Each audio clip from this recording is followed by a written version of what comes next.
শনিবারের বিকেলগুলো বাড়িতে বসে বসে কাটানোর কোনো মানেই হয় না, কিন্তু আমি বেরোতেই ঝিরিঝিরি বৃষ্টি। ভাগ্যিস ছাতা নিয়ে বেরিয়েছিলাম। কালিদার দোকানে আসতেই দেখলাম কিশোরী পাসিং শো কিনছে। বাবা, আজ এই জন্যই বৃষ্টি হচ্ছে। কিশোরী সেন আমার আগে চলে এসেছে। মাঝে মাঝে একটু ভিন্নতার দরকার হয়, বুঝলে ভাইয়া। তবে পাসিং শোর বদল হলে মুশকিল। বাঙালির আড্ডা, গল্প, ইলিশ মাছের মতো এই পাসিং শো কিন্তু অপরিবর্তনশীল। চলো তাড়াতাড়ি মঠ লেনে ঢোকা যাক। মঠ লেনে ঢুকতেই চারিদিক একদম চুপচাপ হয়ে এলো।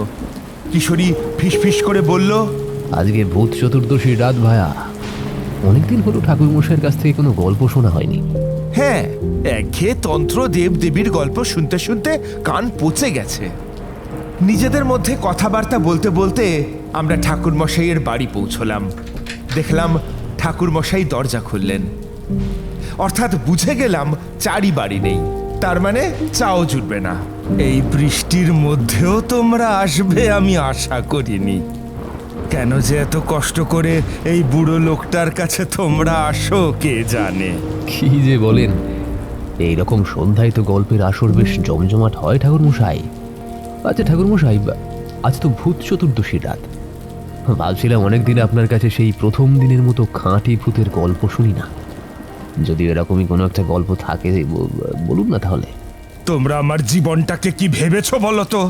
এটা কি গল্পের বাজার নাকি যে তুমি আলু পটলের মতো কেনা বেচা করবে?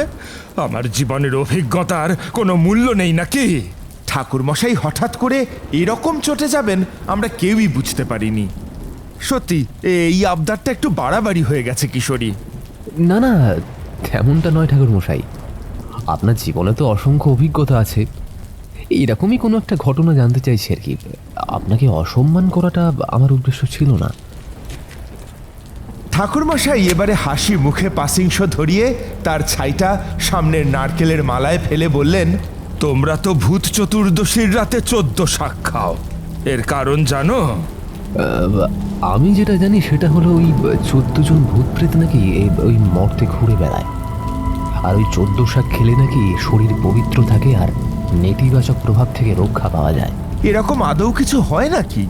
আমার তো মনে হয় ওই দিন 14 প্রদীপ জ্বালিয়ে আমাদের 14 পূর্বপুরুষদের আত্মার শান্তি কামনা করা হয়। সবই সঠিক, যার যার বিশ্বাসের উপর নির্ভর করছে। ঘটনাটা আমার ভ্রাম্যমান জীবনের মাঝামাঝি সময়ের। তখন আমি জয়তলা গ্রামে ছিলাম।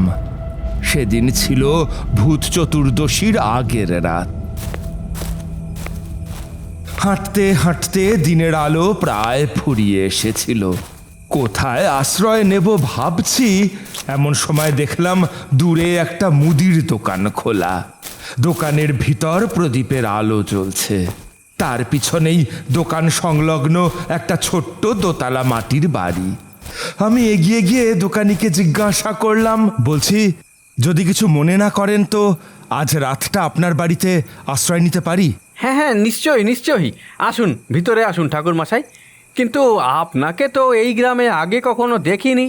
দেখার কথাও তো নয়, আমি একজন ভ্রাম্যমান তান্ত্রিক। পথে পথে হেঁটে বেড়াই, তন্ত্র সাধনা করি। কখনো কোনো গৃহস্থের বাড়িতে পারলে আশ্রয় নিই, নইলে শ্মশানেই রাত কাটিয়ে দিই। ও অধমের নাম তারানাথ চক্রবর্তী। আপনি ব্রাহ্মণ? ভগবান সহায় আছেন, ঠিক সময় আপনাকে আমার বাড়ি পাঠিয়েছেন। আমি আপনার মতোই কাউকে খুঁজছিলাম। আমি ওনার দোকানের বাইরে দালানে বসলাম। কথাগুলো বলতে বলতে তিনি আমায় হাত পা ধোয়ার জল আর খাওয়ার জন্য খইমুড়ি দিলেন। কেন বলুন তো, আপনি কোনো বিপদে পড়েছেন না? বিপদের কথা কি আর বলি ঠাকুর। আমার নাম হরিনাথ মুকুজ্জে। আমি আমার মেয়ে কৃষ্ণাকে নিয়েই থাকি। গত 3 দিন ধরে মেয়েটার খুব জ্বর। কত বদ্যি কবরেজ দেখালাম, তাবিজ দিলাম, কিছুতেই কিছু হলো না। তার উপর ও বলছে নাকি আমার বাবাকে দেখতে পাচ্ছে। আপনার বাবা নিশ্চয়ই মারা গেছেন। হ্যাঁ, সে তো প্রায় 5 মাস হতে চললো, কিন্তু আমি তো কিছুই বুঝতে পারছি না কি হচ্ছে। আমাদের পাড়ার ঠাকুর মশাইকেও একবার দেখিয়েছিলাম, কিন্তু তিনিও কিছুই বলতে পারলেন না। আপনার মেয়ে কি কিছু বলেছে যে আপনার বাবা তাকে কিছু বলেছে কিনা? সেটা আপনি ওর থেকেই শুনবেন, তাহলেই বুঝবেন কেন বললাম আমি আপনার মতোই কাউকে খুঁজছিলাম। বেশ, তাহলে একবার আপনার মেয়েকে দেখে আসা উচিত। চলুন, আমিও দোকান বন্ধ করব, মেয়েটাকে ছেড়ে বেশিক্ষণ থাকতে পারি না। তিনি প্রদীপ নিভিয়ে দোকানের ঝাঁপ ফেললেন, তারপর একটা লণ্ঠন জ্বালিয়ে আমায় নিয়ে পিছনের বাড়িতে গেলেন। সামনে ছোট্ট একটা উঠোন, মাঝে তুলসী মন্দিরে প্রদীপ জ্বলছে। এক পাশে একটা গোয়াল ঘরে দুটো গরু বিচুলি চিবোচ্ছে। দালানে উঠতে উঠতে আমি জিজ্ঞাসা করলাম, আপনার স্ত্রীও কি? না, ও কৃষ্ণা হওয়ার সাথে সাথেই মারা গেছিল, ধাইমা বাঁচাতে পারেনি। দরজা খোলাই ছিল। ভিতরে ঢুকে দেখলাম খাটে শুয়ে ঘুমিয়ে আছে একটা বছর 15-16 মেয়ে। আমি তার কপালে হাত দিয়ে দেখলাম এখনো জ্বর আছে। আমার ছোঁয়ায় সে জেগে উঠল। ও বাবা, তুমি এসে গেছো? আজ একটু তাড়াতাড়ি এলে মনে হচ্ছে। আর ইনি কে? উনি তারানাথ তান্ত্রিক। আজ রাতটা আমাদের বাড়িতে থাকতে চেয়েছেন। তোর শরীর খারাপ শুনে তোকে দেখতে এলেন। তুমি ঠাকুরদাকে দেখতে পাও? হ্যাঁ, রোজ রাতে আসে, আমায় ডাকে। ওই ওই তুলসী মন্দিরের সামনে মাথা গুজে বসে থাকে। আমি আমি এই জানালা দিয়ে দেখতে পাই। উনি তোমার সঙ্গে কি কথা বলেন? আমায় বলে রক্ত রেখে গেছি, বাঁধন আলগা হয় না যেন। আর কিছুই বলে না। শেষ কবে দেখেছো? কাল রাতে। বলছিল হাতে সময় নেই মেয়ে, পরশুর মধ্যে বাঁধন করতে হবে, নইলে ওরা বেরিয়ে আসবে। কালই ভূত চতুর্দশী। আপনি এই ব্যাপারে কিছু জানেন হরিবাবু? এরপর থেকে আমি আপনাকে বলছি ঠাকুর। বাবা, আমার শরীরটা খারাপ লাগছিল, তাই সেরকম কিছু রান্না করতে পারিনি। তুমি দেখো ওনার যেন কোনো অসুবিধে না হয়। ব্রাহ্মণ অতিথি সন্তুষ্ট হলে গৃহস্থের মঙ্গল হয়। তুই চিন্তা করিস না মা, আমি ওনার খেয়াল রাখবো। আমি একটুও অবাক হলাম না। গ্রামে গঞ্জে গেলে তখনকার দিনে এই আন্তরিকতা পাওয়া যেত। আমরা কৃষ্ণাকে বিশ্রাম করতে দিয়ে বাইরে দালানে এসে বসলাম। হরিবাবু রাতে খাওয়ার জন্য উঠোনে উনুন জ্বালিয়ে হাঁড়িতে ভাত বসিয়ে দিয়ে আমার সামনে এসে বসলেন।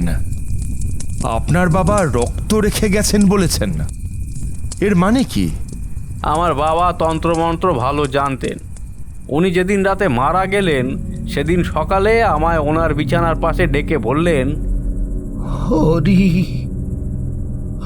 আমার আমার সময় হতে চলল। আমার শরীর জানান দিচ্ছে আজ আজ রাতেই হয়তো। তবে তবে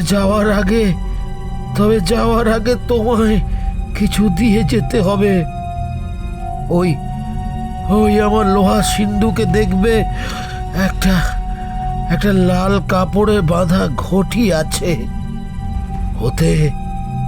ওতে আমার রক্ত আছে।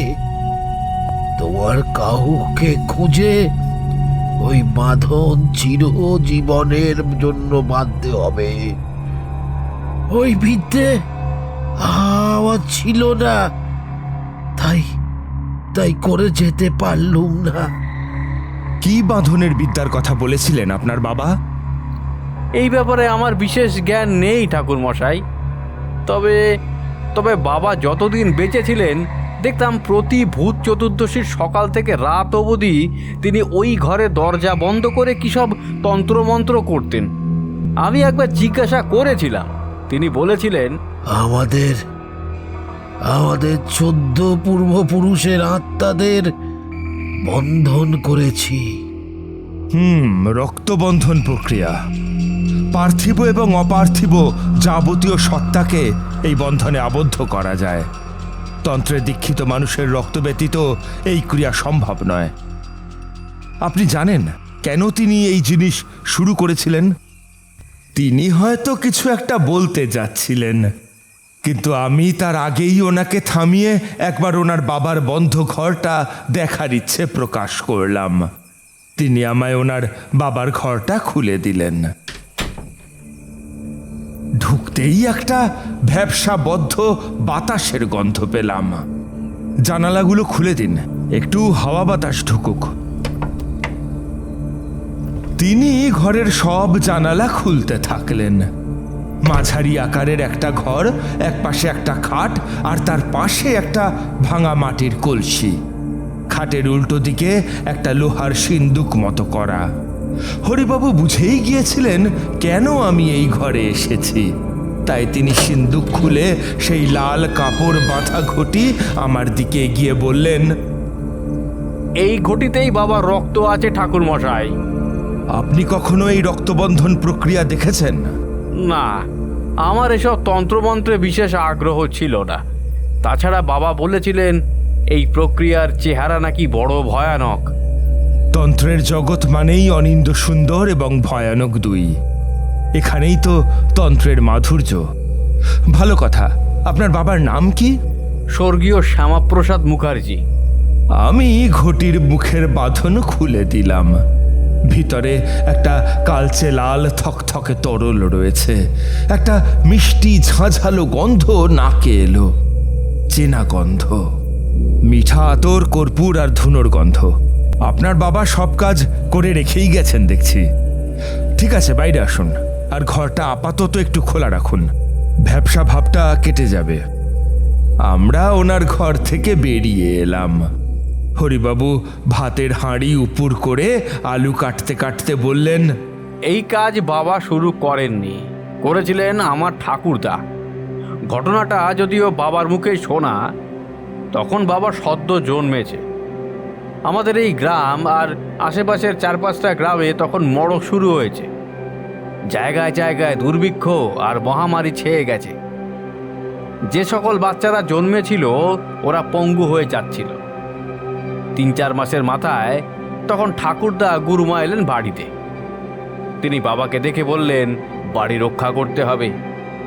ঠাকুরদা তারপর ভূত চতুর্দশীর রাতে প্রথম 14 পূর্বপুরুষের আত্মাকে বাঁধন করলেন। আর আশ্চর্য বিষয়, দুর্ভিক্ষ মহামারী কোনোটাই আমাদের স্পর্শ করল না। তারপর থেকেই ঠাকুরদা ওই জিনিস নাকি প্রত্যেক বছর করতেন। যাওয়ার আগে বাবাকেও শিখিয়ে দিয়ে গেছিলেন। আমি 1-2 বার শেখার চেষ্টা করেছিলাম, কিন্তু পারিনি। এখন বুঝতে পারছি কি ভুলটাই না করেছি আমি। এক নাগারে কথাগুলো বলতে বলতে তিনি একটু হাঁপিয়ে উঠেছিলেন। আমি ওনাকে আশ্বস্ত করে বললাম, আমার কাছে এখন সবটাই জলের মতো পরিষ্কার হরিবাবু। এরপর আমার কাছে ঘটনার বাকিটা শুনতে শুনতে তিনি বেশ অনেকগুলো কাজই সেরে নিলেন। প্রথমে রাতের খাওয়ার জন্য আলু সিদ্ধ করে তেল, নুন আর লঙ্কা দিয়ে ভালো করে মাখলেন। আপনার ঠাকুরদা নিজের রক্ত দিয়ে রক্তবন্ধন শুরু করেছিলেন ওই ঘরে। বেঁধে রেখেছিলেন নিজের 14 পূর্বপুরুষকে। এরপর যখন ওনার অবর্তমানে আপনার বাবাকে এই দায়িত্ব দেওয়া হলো, আমি নিশ্চিত যে তখন আপনার ঠাকুরদাও নিজের রক্ত আপনার বাবাকে দিয়ে গিয়েছিলেন, কারণ তখন 14 পুরুষের প্রথম পুরুষ মুক্তি পেয়ে গেছেন এবং 14তম পুরুষের স্থানে আপনার বাবা স্থান পেয়েছেন। আচ্ছা, তাহলে পূর্বের 13 পূর্বপুরুষের জন্য ঠাকুরদার রক্ত প্রয়োজন এবং ঠাকুরদার জন্য বাবার রক্ত প্রয়োজন ছিল। ঠিক ধরেছেন। আর তাই কালকে রাতের প্রক্রিয়ায় আপনাকে আমার সঙ্গে থাকতে হবে। কথাটা শোনা মাত্রই আমি ওনার চোখে মুখে একটা ভয়ের ছাপ দেখলাম, কিন্তু তিনি দ্রুত নিজেকে সামলে নিয়ে উনুনের আঁচ কমিয়ে দিয়ে বললেন, চলুন ঠাকুর মশাই, আপনাকে আপনার ঘরটা দেখিয়ে দিই। তিনি আমায় নিয়ে দোতলার দিকে রওনা হলেন। মাটির ছোট ছোট সিঁড়ি পেরিয়ে দোতলার দালানে এসে দেখলাম এখানে একটাই ঘর রয়েছে। সেটার তালা খুলতে খুলতে উনি বললেন, সাধারণত আমরা অতিথি এলে নিচে যে ঘরে কৃষ্ণা শুয়ে আছে সেই ঘরটাই দিই। এই ঘরটায় বিয়ের পর আমি আর আমার স্ত্রী থাকতাম। এখন আপনি নয় থাকুন, পরিষ্কার করে রাখা আছে, কোনো অসুবিধা হবে না। তাহলে বাবার কাজের ঘরটা পরিষ্কার করেন না কেন? আসলে আপনি শুনলে হয়তো ভাববেন যে আমি মশকরা করছি, কিন্তু ওই ঘরে ঢুকতে আমার বেশ ভয় লাগে ঠাকুরমশাই। বাবা মারা যাওয়ার পর একবার একা একা ঘরে ঢুকে পরিষ্কার করতে গিয়েছিলাম। বাবা, সে এক বিশ্রী গন্ধ আমার সারা গা গুলিয়ে উঠেছিল জানেন। আজ আপনি ছিলেন বলে সাহস করে ঢুকেছিলাম, কিন্তু ওই ঘর এমনিই পড়ে থাক। ঘরে ঢুকে দেখলাম বেশ পরিষ্কার পরিচ্ছন্ন ঘর। মাঝে একটা ছোট খাটিয়া রাখা, একদিকে মাটির কলসিতে জল আর পিতলের ঘটি। একটা জানালা রয়েছে, আমি সেটা খুলে দিতেই বেশ একটা ঠান্ডা তাজা হাওয়া ঘরের ভিতরে ঢুকলো। তিনি হঠাৎ করে আমায় পিছন থেকে ডেকে হাত জোর করে জিজ্ঞাসা করলেন, ঠাকুরমশাই, আমার মেয়েটা বেঁচে যাবে তো? আপনার মেয়ের কিছুই হয়নি হরিনাথ বাবু। সে অশরীরীর উপস্থিতি লক্ষ্য করছে। আপনার বাবা তাকে দেখা দিচ্ছেন, কিন্তু আপনার মেয়ের দৈহিক ক্ষমতা সেই শক্তির তেজ সহ্য করার উপযোগী হয়নি এখনো, তাই জ্বর এসেছে। কালকের প্রক্রিয়া হয়ে গেলে আপনার মেয়ে আবার আগের মতো হয়ে উঠবে। এখন আপনি সহায় ঠাকুর, আমি আপনার খাবার এই ঘরে দিয়ে যাচ্ছি। কিছু লাগলে আমায় একটু আগে থেকে বলবেন। সারা দিনের ক্লান্তি নিয়ে আমি খাটে একটু শরীরটা এলিয়ে দিয়েছিলাম। কিছুক্ষণ পর মনে হলো কালকের সরঞ্জামের একটা ফর্দ করা দরকার। হরিবাবু আমায় খাবার দিতে এলে আমি ওনাকে বললাম, আমায় একটা কাগজ আর দোয়াত কলম দিয়ে যাবেন। কালকের জন্য কিছু জিনিস আনতে হবে, সেগুলোর একটা ফর্দ করে রাখবো। হরিবাবু ঘাড়ে নেড়ে বেরিয়ে গেলেন। সেদ্ধ গরম ধোঁয়া ওঠা ভাত, বাড়ির গাওয়া ঘি আর আলু সেদ্ধ। কতদিন এরকম খাবার খাইনি। মনে মনে বেশ তৃপ্তি করে খেলাম। খাওয়া শেষ হলে উনি এক জামবাটি দুধ আর কাগজ দোয়াতে নিয়ে এলেন। আবার এসবের কি প্রয়োজন ছিল? আগে আমার গোয়ালের গরুর দুধ, আপনি খেলে মনটা বেশ তৃপ্তি পাবে। তিনি ওগুলো রেখে দিয়ে চলে গেলেন। আমি দুধ পান করে ফর্দ তৈরি করে ফেললাম। সেদিন রাতে খাটে শরীর এলিয়ে দেওয়ার সাথে সাথেই বেশ গভীর ঘুম হলো। কতক্ষণ একভাবে ঘুমিয়েছিলাম খেয়াল নেই। হঠাৎ ঘুমটা ভাঙল আগুনের মরমর শব্দে। চোখ খুলে দেখি আমি কোনো ঘরের ভিতরে নেই, আমি মাঝে শ্মশানে শুয়ে আছি। আমার চারদিকে একটা রক্ত আর হলুদের বন্ধনী করে রাখা, আর তার বাইরে 6টা চিতা দাউ দাউ করে জ্বলছে। পিছন ফিরে দেখি তিনি গণ্ডির ভিতরে বসে আছেন, আমার গুরু মা মাতু পাগলি। আমি হাত জোড় করে বললাম, মা, আপনি আমায় এখানে ডেকে নিয়ে এলেন কেন? রক্তবন্ধন বন্ধ করবি সারা জীবনের জন্য? মুরদ আছে তোর? আপনিই তো আমায় শিখিয়ে দিয়েছিলেন, সব অক্ষরে অক্ষরে মনে আছে। তাই নাকি? অক্ষরে অক্ষরে মনে আছে?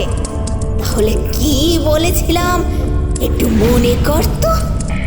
আমার মনে পড়ল তিনি আমায় উপকরণ আর পদ্ধতি বলে দিয়েছিলেন ঠিকই, কিন্তু বলেছিলেন এই পদ্ধতির নিয়মাবলী সঠিক সময়ে বলবেন।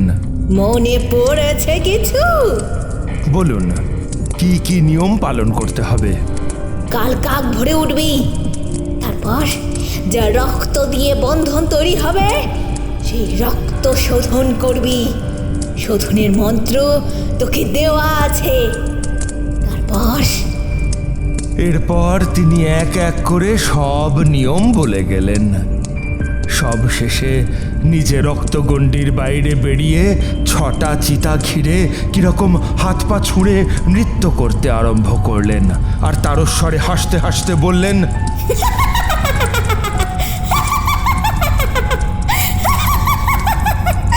পূজারি সারাদিন উপোস থাকবে,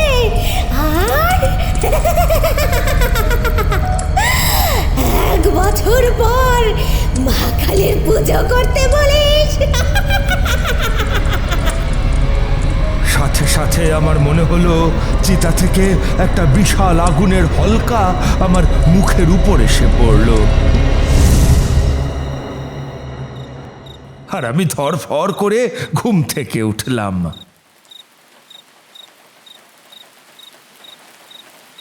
একটু ধাতস্থ হয়ে দেখলাম আমি সেই ঘরেই শুয়ে আছি। বাইরে ছিঁড়ে ছিঁড়ে বৃষ্টি পড়ছে। তখন প্রায় মধ্যরাত। আমি কলসি থেকে 1 ঘটি জল নিয়ে ঢকঢক করে খেয়ে আবার খাটে এসে শুয়ে পড়লাম, কিন্তু ঘুম আর এলো না।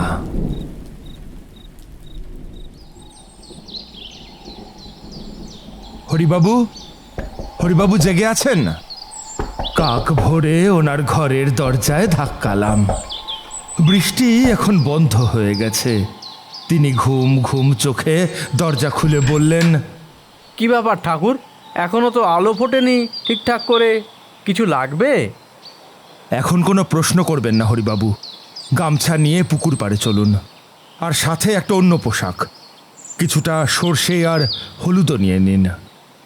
তিনিও আর কোনো প্রশ্ন না করে সব কিছু গুছিয়ে নিয়ে বেরিয়ে এলেন।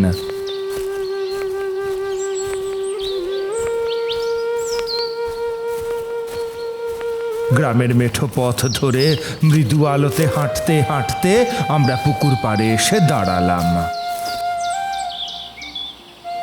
দুহাতে ভালো করে হলুদ মাখিয়ে স্নান করে নিয়ে এসে পোশাকটা পরে নিন। তিনি যতক্ষণ এসব কাজ করছিলেন, আমি ততক্ষণে একটা গাছের মোটা কাণ্ড দিয়ে ভিজে মাটির উপর রক্ত শোধন চক্র তৈরি করলাম।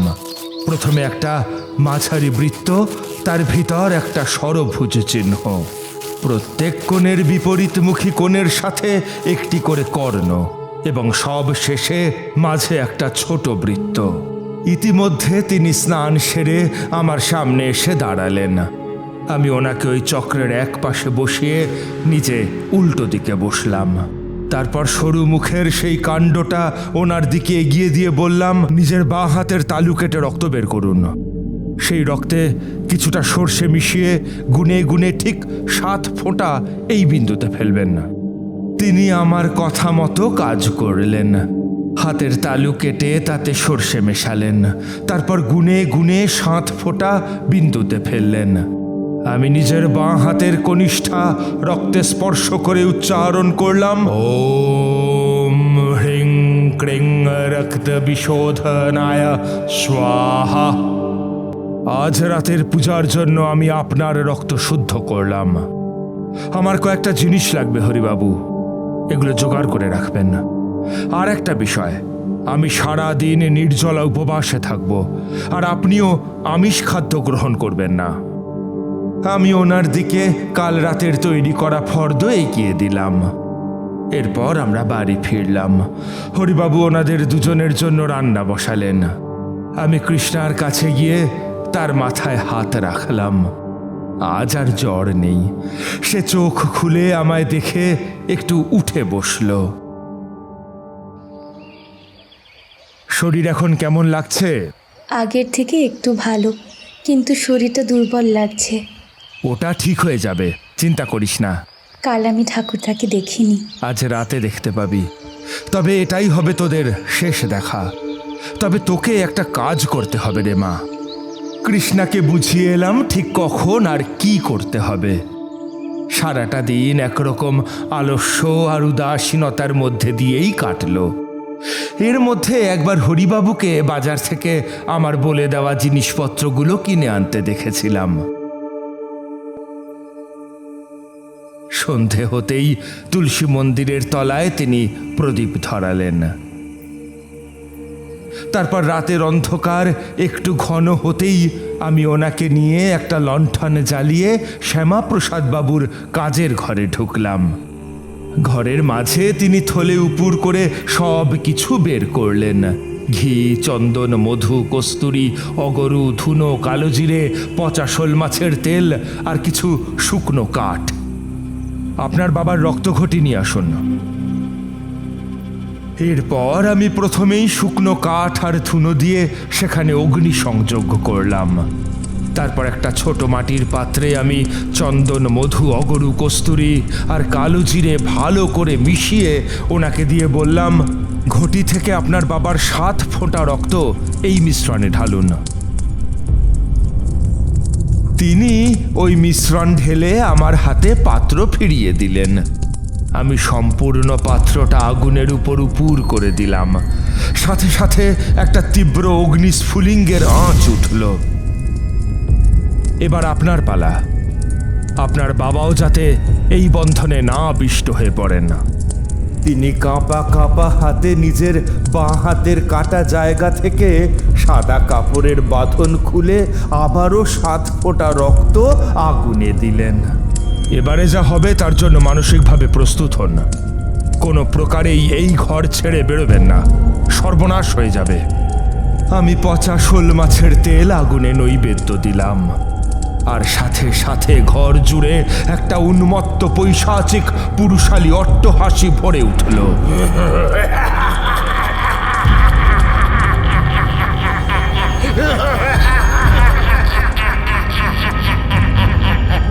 আমি আমার শরীর থেকে একটু একটু করে নিয়ন্ত্রণ হারিয়ে ফেলছিলাম বলে মনে হচ্ছে।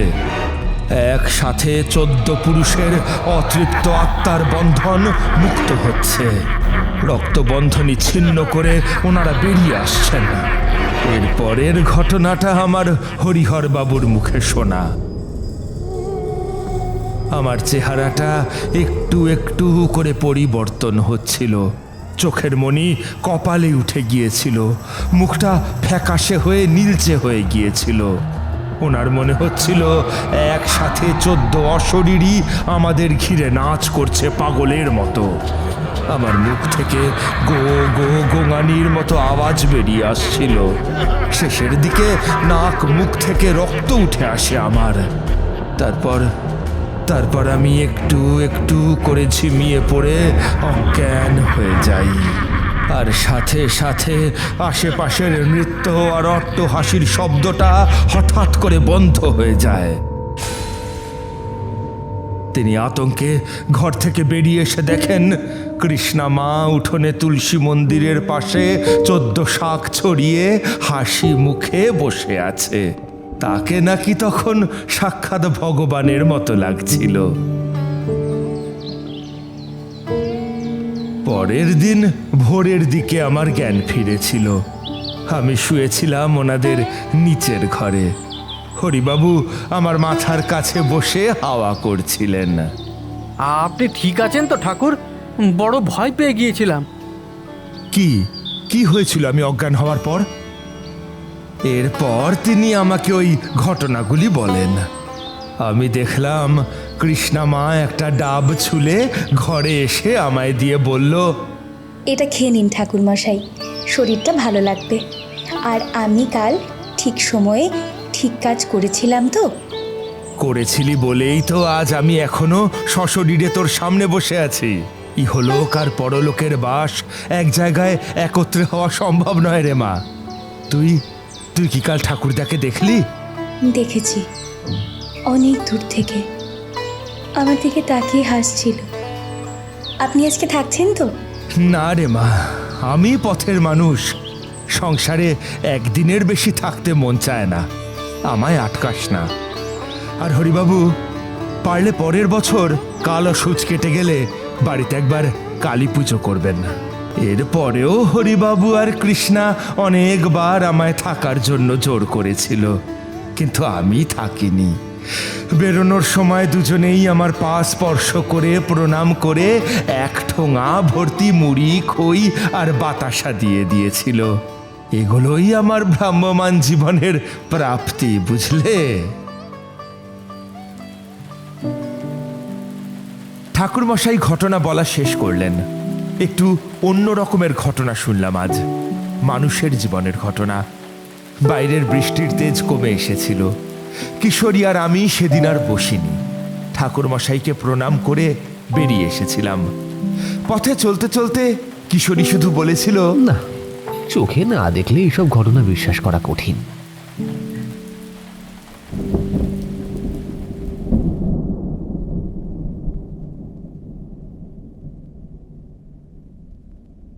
আমাদের এই গল্প যদি আপনাদের ভালো লেগে থাকে তাহলে অবশ্যই লাইক করবেন এবং শেয়ার করবেন। যারা চ্যানেলটিতে নতুন তারা অবশ্যই সাবস্ক্রাইব করুন, শুধু বেল আইকনটি টিপে নোটিফিকেশন অন করে দিন, যাতে আমাদের পরবর্তী কাজগুলোর খবর সবার আগে আপনার কাছে পৌঁছয়। ধন্যবাদ।